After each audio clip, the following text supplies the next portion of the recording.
ये film almost सबने देखी है, शायद ही ऐसा कोई हो जिसने ना देखी हो।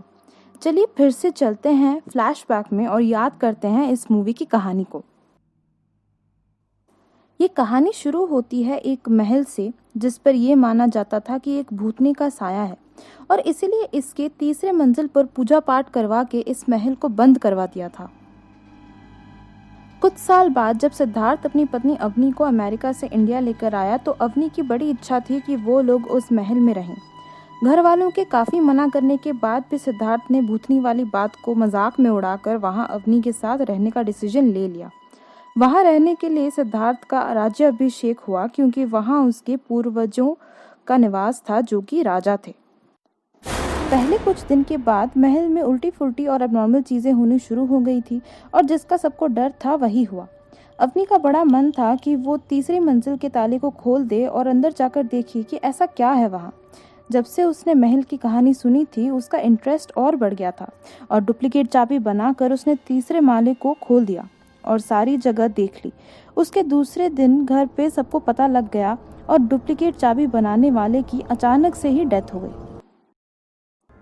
थर्ड फ्लोर में जाकर जैसे अवनी उस कहानी में खो जाती जिसमें ये बताया गया था कि राजा के दरबार में एक बंगाली डांसर थी जिसका नाम मंजुलिका था।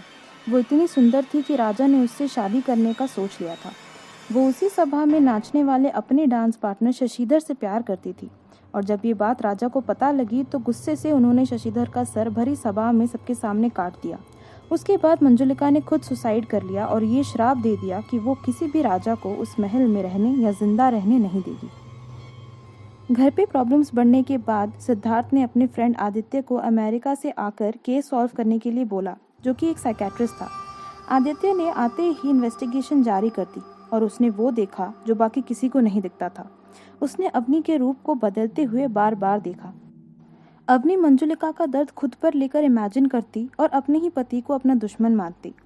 अवनी पर मंजुलिका भारी पड़ रही थी इसलिए लोगों का ध्यान भटकाने के लिए आदित्य ने सारा इल्ज़ाम राधा पर लगा दिया था। आदित्य ने फिर धीरे धीरे अवनी के अंदर की मंजुलिका को निकाला और उससे प्रॉमिस किया कि राजा को मारने में वो उसकी हेल्प करेगा। वर्चुअली राजा को मारने के बाद मंजुलिका को जैसे शांति से मिल गई जो कि एक्चुअली अवनी के अंदर थी। उसके ठीक होने के बाद उसने अवनी को ये बताया कि उसको एक बीमारी थी जिसे मल्टीपल पर्सनालिटी डिसऑर्डर कहते हैं, जिसकी वजह से घर पे जो लोग समझ रहे थे कि भूतनी कर रही है वो असल में अवनी का ही किया धरा था। ऐसे सिचुएशंस में इंसान का अपने ऊपर से कंट्रोल उठ जाता है और समझ ही नहीं आता कि वो एक्चुअली कर क्या रहा है। ये अवनी को इसलिए हुआ था क्योंकि बचपन में उसके मम्मी पापा ने उसको दादी के पास छोड़कर खुद अमेरिका रहने लगे थे। तब उसकी दादी उसको पंचतंत्र, फोक टेल्स और भूतों की कहानियाँ सुनाती और मानो उसमें अवनी खो जाती। फिर जब बड़े होने पर पापा ने उसे अपने साथ ले जाकर दादी से अलग कर दिया तो वो बहुत डिप्रेशन में आ गई और दादी के कुछ दिन बाद गुजरने की खबर ने तो उसे अंदर से तोड़ ही दिया था। इसलिए मंजुलिका की कहानी उसे अपनी कहानी जैसे लगने लगी और वो चल पड़ी थी मंजुलिका को इंसाफ दिलाने। वैसे इस कहानी से ये तो पता चलता है कि अवनी के महल पर आने के बाद उसके बीमारी की वजह से ही ये सब हुआ, पर उसके पहले जितनी घटनाएं महल में घटती थी वो लोगों का वहम था या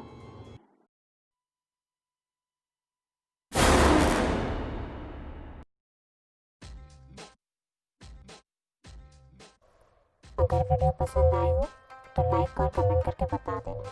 उसके बाद चैनल को सब्सक्राइब कर लेना और बेल बटन को दबा देना ताकि नोटिफिकेशंस मिलती रहें ऐसे अमेजिंग फैक्ट्स के। ज़्यादा जानकारी के लिए इंस्टाग्राम पर फॉलो कर लेना साइंटिफिक क्रिएचर्स। और तब तक के लिए हरे राम हरे कृष्णा हरे